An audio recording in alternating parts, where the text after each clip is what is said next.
kakaruba, may kayo! For today's video, mag-aaramid tayo ng homemade tinapa. So far, ito na ata ang pinaka nakaka-proud na ginawa kong content. Akalain mo yun, binibili ko lang yan, pero ngayon nakagawa ako ng tinapa. Share ko lang. Sa recipe na to, 3 klaseng isda yung ginamit ko. Yung galunggong, bangus, at itong tamban. First things first, pinakauna sa lahat. O diba, first things first na nga pinakauna pa sa lahat. Anyway, yung tubig, nilagyan ko ng 2 sandok ng asin. Tansyahin nyo na lang yung tubig at asin. Pag medyo masakit na sa bato, yun na yung tamang timpla nun. Hayaan nyo munang mag-swimming yung mga isda dyan overnight dahil ibe-brine natin sila dyan. Nabili ko sa palengke yung mga galunggong 180 per kilo. Yung tamban 100 pesos per kilo. Yung bangus na maliliit 35 3 peraso. At pinili ko ngang hindi madaliin tong recipe na to, i-steam ko na lang siya. Yung steamer mga ikit, pinulagidan ko lang ng mantika tapno madidumkat di kudil tilamlamos tayo.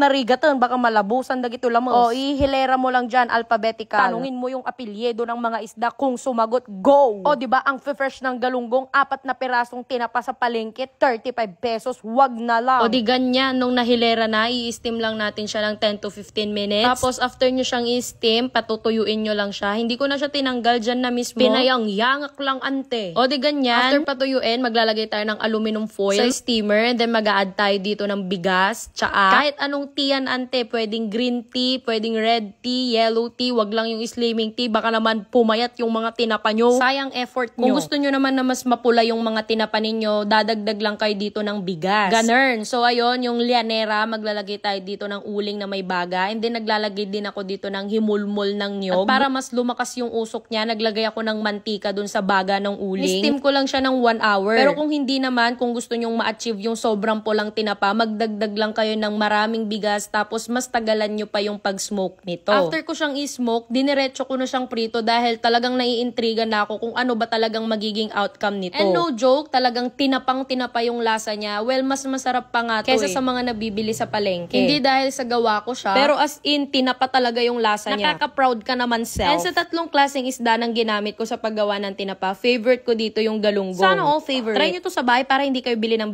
tinapa. Bye!